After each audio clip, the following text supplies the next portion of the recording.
आइए प्रिय दोस्तों, मैं आपका जाना पहचाना विनोद, गांव वादरी से, और हमारा चैनल है देहाती अनमोल कहानी यूट्यूब चैनल के सौजन्य से। तो वक्तों बढ़िया बढ़िया बातें आपको देते रहेंगे, आपको खुश रखेंगे और आप खुश होंगे राधा रानी की कृपा से, कृष्ण की कृपा से। कृष्ण और राधा रानी माता पिता दोनों का आशीर्वाद मैं आत्मा से कहता हूँ आपके ऊपर बना रहे। तो आपको ये बताने के लिए जा रहा हूँ, बहुत कथावाचक हैं, बार बार कहते हैं 7 ही दिन में मरना, 7 ही दिन में जीना, लेकिन मैं आपको ये सारांश बताऊंगा। 7 दिन तो हैं, हम इतवार से लेकर के चलते हैं। इतवार है, सोमवार है, मंगलवार है, बुधवार है, गुरुवार है, शुक्रवार है और शनिवार है। 7 दिन हो गए। लेकिन 7 दिन में वो जन्म लेने वाला व्यक्ति 7 दिन में कितना काम कर लेता है। कुछ लोगों को झटका लगता होगा 7 दिन में क्या कर लेगा, तो मैं बताऊंगा 7 दिन में क्या कर लेता और 7 ही दिन में करने के बाद में दुनिया से निकल जाता है। जैसे इतवार को जन्म लेता है, मान लीजिए हमने मान लिया इतवार को उसने जन्म लिया। अब आता है सोमवार, सोमवार को बड़ा हो जाता है, 2 दिन हो गए। अब आता है मंगलवार, मंगलवार को पढ़ने जाता है। मंगलवार के बाद में आता है बुधवार, बुधवार को उसकी शादी हो जाती है।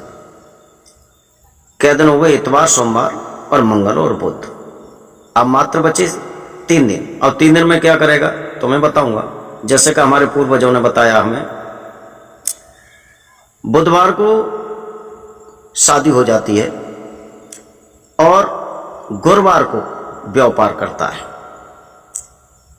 व्यापार करने के बाद में आता है शुक्रवार, शुक्रवार को बुढ़ा हो जाता है, बीमारी जकड़ लेती है और शनिवार को मर जाता है।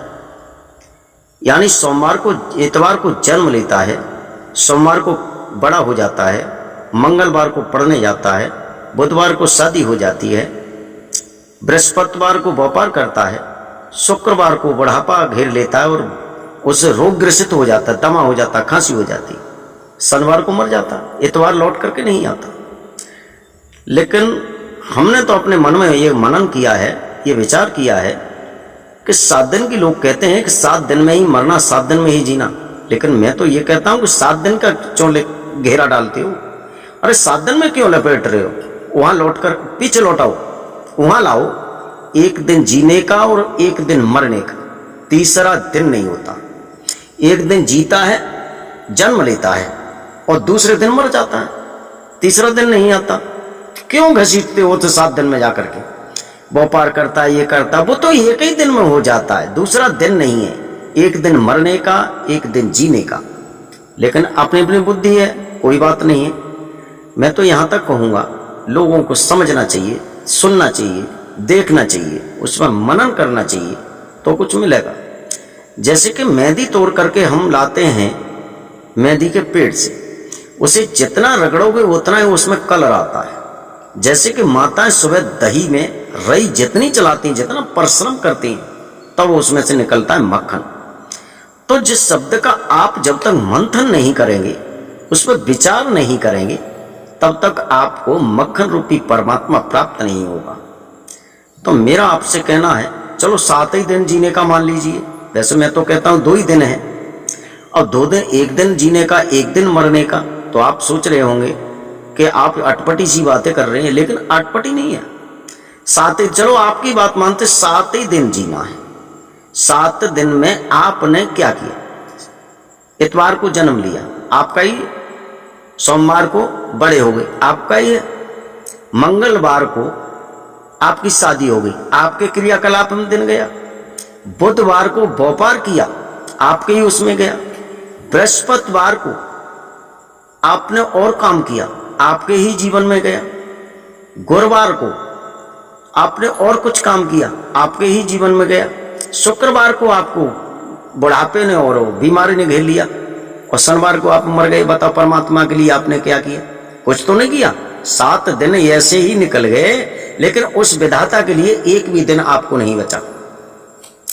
इतवार को जन्म लेती हो, सोमवार को बड़े हो जाते हो, मंगलवार को पढ़ने जाते हो, बुधवार को शादी हो जाती है, बृहस्पतिवार को व्यापार करते हो, शुक्रवार को आपको बुढ़ापा घेर लेता है और आपको बीमारी घेर लेती है, और शनिवार को मर जाते हो। उस परमात्मा के लिए क्या किया? कुछ नहीं, कि एक दिन आपके लिए नहीं बचा। लेकिन जिस दिन जन्म लो उससे पहले आप भगवान से इस बात को कहे, प्रभु 7 दिन तुमने दिए, लेकिन मेरे ही जीविका के लिए दिए, आपने अपने लिए एक भी दिन नहीं दिया। तो मेरा आपसे निवेदन है, काम करते रहो, प्रभु का नाम लेते रहो, लेकिन उसके लिए तुम पर टाइम नहीं मिलेगा, टाइम निकालना पड़ेगा। टाइम निकाल करके चलते फिरते उठते बैठते, आपको टाइम नहीं है तो चलते फिरते उठते बैठते उस ईश्वर का नाम लेते रहोगे, तो ये मान लीजिए कि आपको स्वर्ग जाने से कोई रोक नहीं सकता।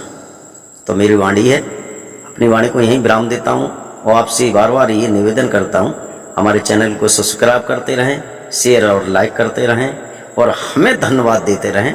और मेरा आशीर्वाद है, आप खुश रहेंगे राधा रानी की कृपा से, भगवान कन्हैया की कृपा से आपके भंडार भरते रहेंगे, आप खुश रहेंगे, आप अच्छे रहेंगे, आप और बढ़िया रहेंगे। और मेरा आपसे राधे राधे है और जय श्री राधा कृष्ण है, और अपनी वाणी को यहीं विराम देता हूँ।